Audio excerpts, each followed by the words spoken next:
semaine du 13 mai, voici notre calendrier économique. Aujourd'hui, nous n'avons rien. Mardi matin, on a à 8 heures l'IPC allemand. Ça va être un peu de volatilité, mais avant notre open. Donc, on aura déjà un mouvement qui sera enclenché et les prix à la production peuvent faire bouger aussi l'après-midi à 14h30.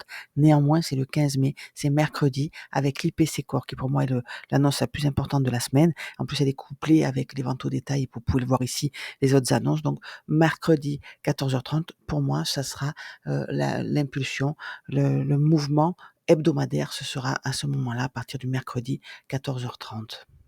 Donc, comme tous les lundis, je suis sur le dollar, je le compare à nos indices européens et US car ils sont inversement corrélés. Maintenant, vous le savez, weekly à gauche, daily à droite. Ce qui m'intéresse, moi, c'est le biais hebdomadaire, c'est de voir comment je peux coupler mes indices avec les informations que je vais trouver sur mon dollar index et notamment ici en weekly. On peut voir que notre imbalance haussière ici a été comblée. On a fermé à la baisse. Alors oui, nous sommes dans cette, à droite, on peut le voir en daily, high, low, higher, high. Nous sommes dans cette trend haussière et sa fractale supérieure ici, on voit que c'est dans la liquidité interne. On est monté, on a réagi dans notre imbalance mostly, néanmoins on a créé cette ligne de liquidité et plus récemment ici, ces equal high. Donc il y a du monde au-dessus, il y a de la liquidité au-dessus, néanmoins cette liquidité interne peut nous ramener en discount de notre trend weekly ici.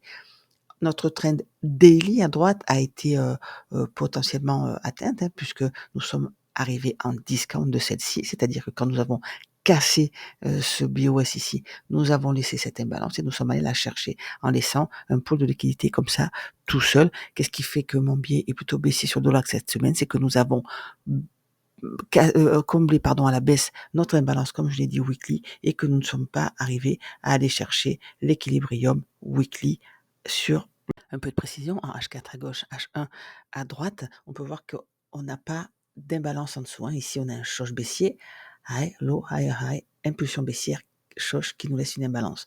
Donc ça, c'est un choc baissier, possiblement pour retourner en discount de cette trend. Néanmoins, on peut regarder on peut remarquer qu'on n'a pas d'imbalance. Quand le prix n'a pas d'imbalance, il n'a aucune raison d'y aller. S'il va chercher plus bas, c'est pour aller chercher la liquidité. Il n'a rien pour s'appuyer. Ça veut dire qu'il va pas chercher un appui pour remonter. Ça veut dire qu'il va chercher de la liquidité. La plus proche de nous étant évidemment ici le plus bas de vendredi. En H1, on a fermé cette imbalance ici. On peut le voir, et on n'a pas d'imbalance en dessous de nous avant les 104 646. Et à gauche, on peut voir que ça correspond à cette liquidité. Donc mon biais reste bien baissier pour cette semaine sur le dollar. Je vais voir maintenant mes indices qu'il en est. Le DAX H4, H1, pourquoi on commence par là? C'est pour faire le parallèle avec ce qu'on vient de voir sur le dollar index. Donc nous sommes dans cette trend ici, le dernier haut cassé a créé ce lot. Donc nous sommes ici dans cette fourchette. On peut voir qu'on est repassé en discount de cette fourchette, réagi dans le volume et balance tout petit mais qui existe, qui était ici, et impulsion haussière. Ici, on peut voir que c'est une imbalance M5 qui est devenue une imbalance d'inversion. Donc code couleur, imbalance d'inversion, on peut la mettre en vert.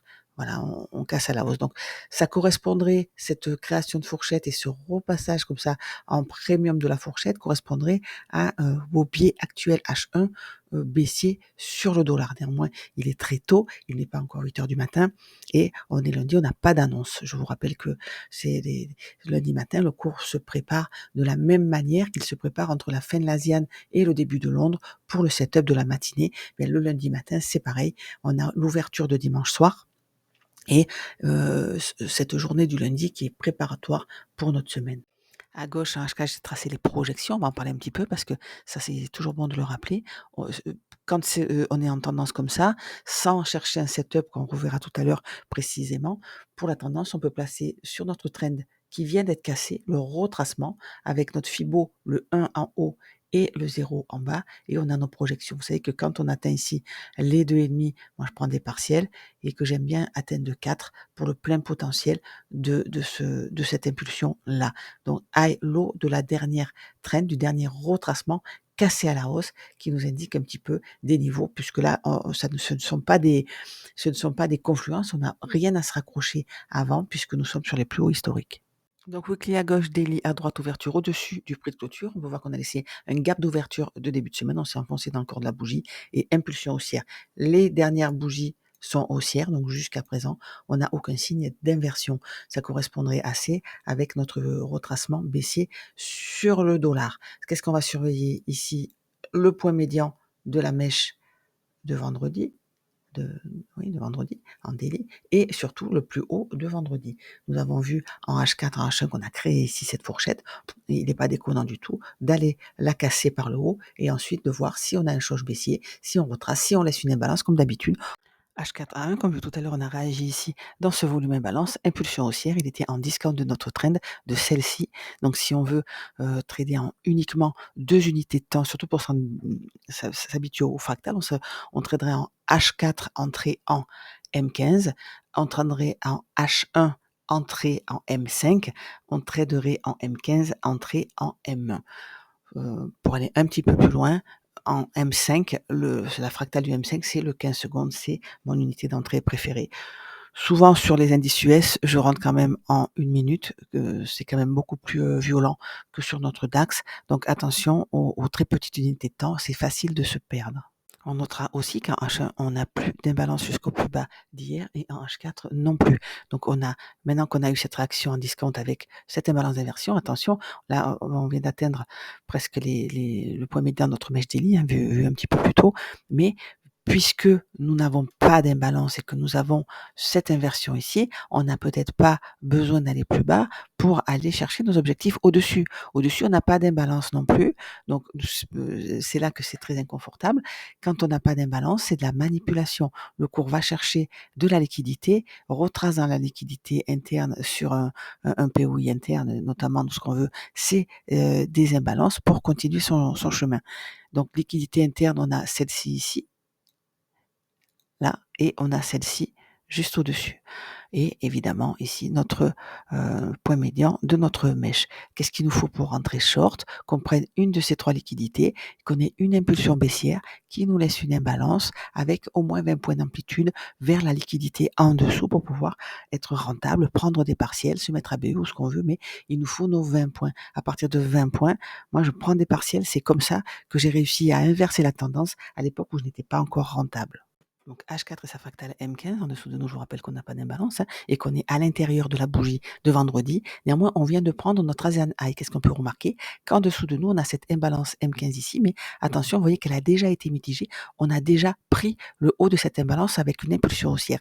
Est-ce que ce but était uniquement d'aller chercher l'Asian High? C'est fort possible. Et vous voyez qu'on a aussi, si on compte le spread, hein, on a pratiquement touché notre point médian de la mèche daily.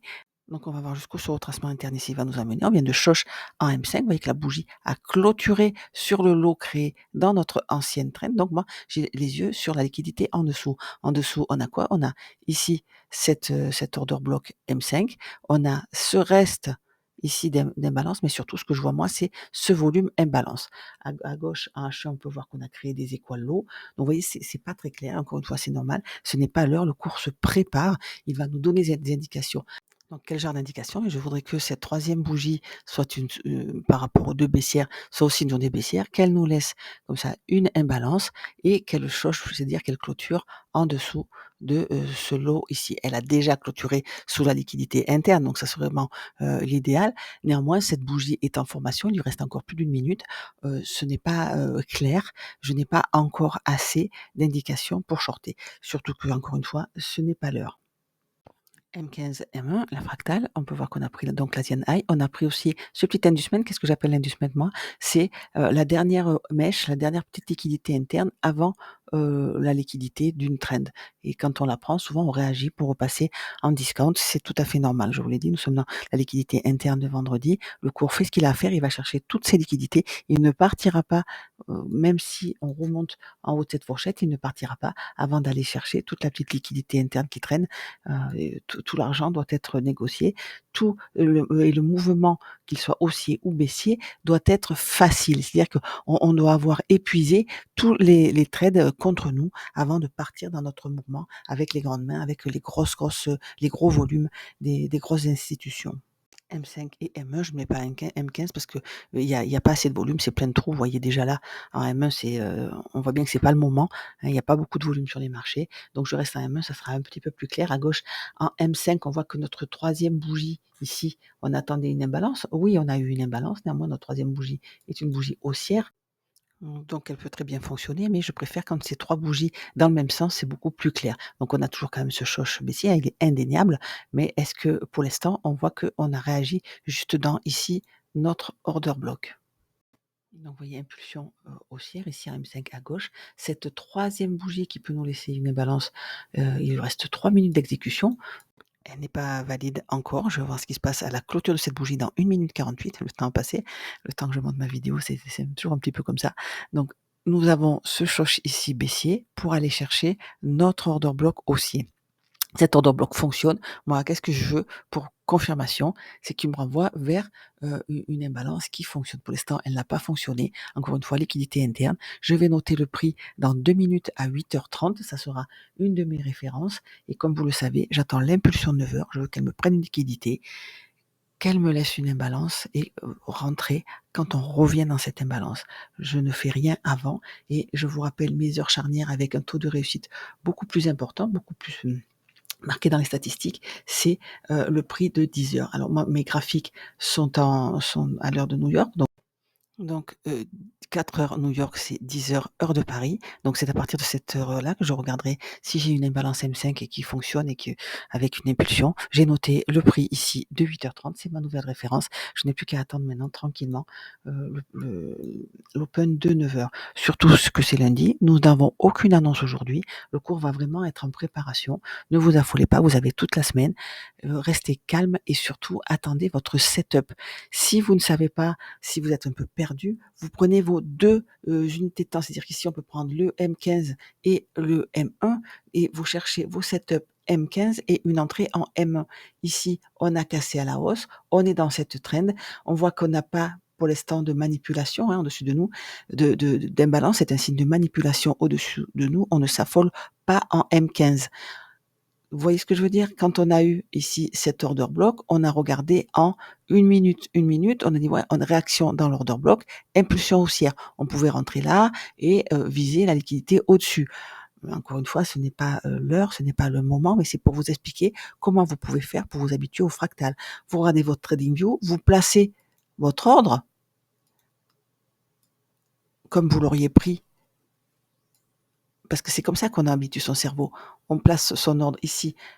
On a notre order block M15, on veut rentrer à M1, impulsion haussière ici, on dit voilà, je veux rentrer là. On a, ça nous gêne un petit peu ça, hein. Vous voyez qu'on a, on a un choc haussier ici, on peut viser au-dessus de nous. Voilà, vous placez votre ordre, c'est les 2 fractales et vous notez.